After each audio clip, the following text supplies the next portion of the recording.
is Esdeath? Besides the best character in Akame ga Kill, the best love interest in Akame ga Kill, the sexiest character in Akame ga Kill, and my future wife. Well, she's also a proud subscriber of this YouTube channel, and you should probably join her. Alright, let's talk about her personality. I'm only going to talk about the anime version, by the way, because I haven't actually read the manga. So what do we know about her? 1, she's a sadist, she's a massive manipulator, a violence fiend, and believes that the weak should be purged and deserve no empathy. You can thank her dad for that one. And that's basically all the negative traits. Let's talk about all the positives. For 1, she's a yandere. She's endlessly loyal, will defend the empire until her dying breath, and is extremely generous and kind to her subordinates. And she's also deeply empathetic to her subordinates when they need help, unless that help is because they failed a mission, because when that happens, she's a mean bitch. She is also completely insane. Like, bat dropping's insane. Why did I put this in the positive traits? I don't know, just did. Moving on, let's talk about her history. Her early life sucked. Like, really sucked. When she was 7 years old, her father was the chief of her tribe, which doesn't sound so bad. However, her mother was very, very dead. Now, you'd think that's a lot of childhood trauma to be carrying around, and it's about to get worse. While she was out hunting, and credit to her, at the age of 7, she managed to kill this thing. But anyway, while she was out hunting, her tribe was attacked by another tribe, and guess what? Everyone she'd ever known and loved was killed. Her dad's last words to her were, "We were defeated because we weren't strong enough. This was our fate. Never let yourself be of the weak, Esdeath.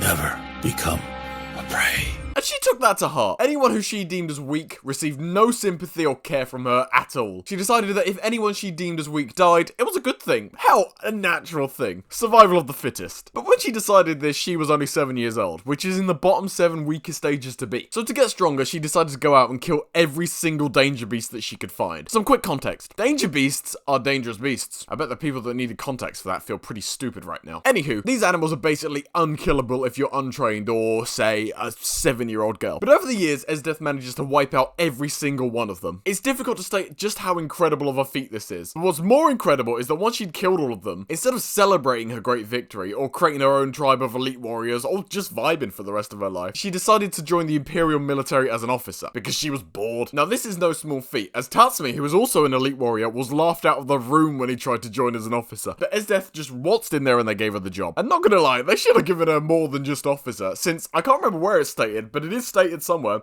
she is worth 50,000 soldiers. Probably because of this, she was able to rise through the ranks incredibly quickly, becoming the Empire's top general. And as a reward for this, the Prime Minister tried to kill her! In a strange, roundabout way. He took a big risk with her life, is what I mean. You see, he tried to give her an Imperial arms to make her more effective. But there is a slight issue with that. You see, Imperial arms are complicated. They're all ancient weapons created by the first Emperor in order to defend the Empire. However, the weapon has to pick you, and if you use it without it choosing you, then the weapon might just suck, or it could just kill you. Esdeath can't find a weapon that she likes, until she feels a pot calling her. Now this pot is filled with the blood of an ice danger beast, and to get its power you need to drink a cup of it. But this has killed multiple people who tried before. But Esdeath, feeling the weapon call her, decides to chance it. Then she decides to chance it even more by drinking the entire thing, because in her words, more drinko, more powero. And to the Prime Minister's surprise, it doesn't kill her. It just shakes every screw in her head loose. Well, whatever screw she still had left. This is where Esdeath became the Esdeath that we know, and the more cultured of us love. She got her powers and became a sadist, a manipulator, and a yandere. So 50% good, 50% bad. This is also where Esdeath's legacy began, as she buried 400,000 rebelling tribesmen alive, which is why I believe the official number for Esdeath's kill count is wrong. It says 400,000 plus, but I believe it's more likely to be in the millions, which yes, is technically above 400,000, so 400,000 plus is correct, but it's not like within the spirit of it, if you get what I mean. Anyway, despite her newfound power, her bloodlust remains the same, because I don't think it could have got any higher. As she was sent out on a mission to stop a rebelling tribe once, and don't get me wrong, she stopped them rebelling, she finished their mission, but she made sure that the rebelling tribe was still angry and even more resentful towards the Empire. This guaranteed a future war for Esdeath to fight, dooming tens of thousands of people to their deaths. Also that she had something to do during the week. The next notable thing she did was create the three beasts, which we actually get to see in the anime, and this was basically a group of people with the strongest defensive abilities in the Empire. There was originally supposed to be more than 3 of them, but the training for them was so intense that most of them died before they could ever join. The three beasts followed her around during her campaigns, and when they were in the capital, she used them to assassinate the Prime Minister's political enemies. And that's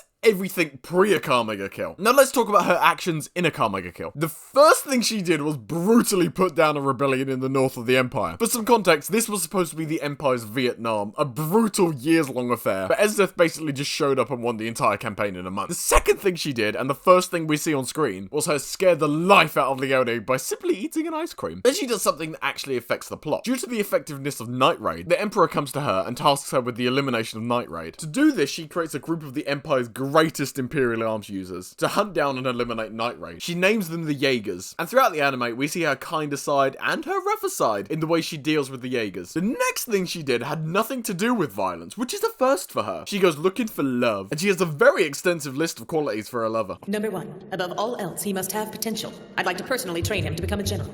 Number 2, he must have composure and be able to hunt danger beasts. Number 3, like me, he must have been raised in the frontier rather than the capital. Number 4, I want someone younger so I can dominate him. Number 5, he must be someone with a pure and innocent smile. She's got high standards, but in all honesty, she's worth it. But her method in finding this love is a little strange. Instead of trying to find love in the traditional way, by like going outside and talking to people, she decides to host a combat tournament. Like, I know dating apps suck and all, but she didn't even give them a chance. She does end up finding a man that meets her criteria, Tatsumi, and he wins the tournament, and as his prize, he was kidnapped in broad daylight. Later that night, she then shares her first ever kiss with him, and then decides that they're going to be together forever. Or else. The next morning, she takes Tatsumi on a mission with the Jaegers, where he chooses the or else part of the deal and runs away. Much later, she then bumps into him on the top of a mountain, where the two of them are then teleported to a tropical island by some goblin guy, and they have a lovely time together. Esdeath tells Tatsumi all about herself and her history, whilst the love of her life desperately tries to escape her. Eventually, the portal reopens and Tatsumi goes through it first. Esdeath follows him and ends up on the same mountain top they were originally, but Tatsumi isn't there anymore,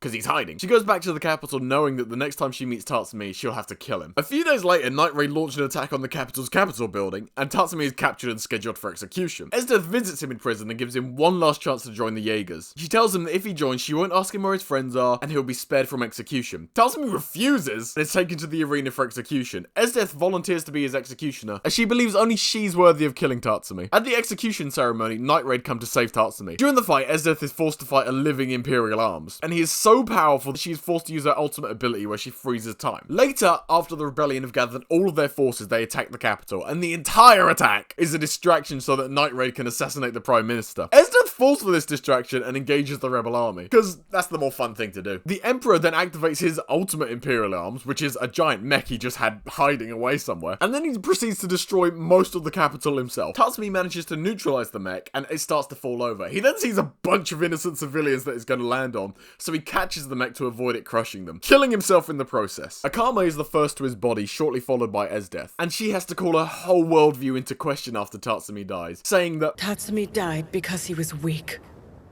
It's as simple as that.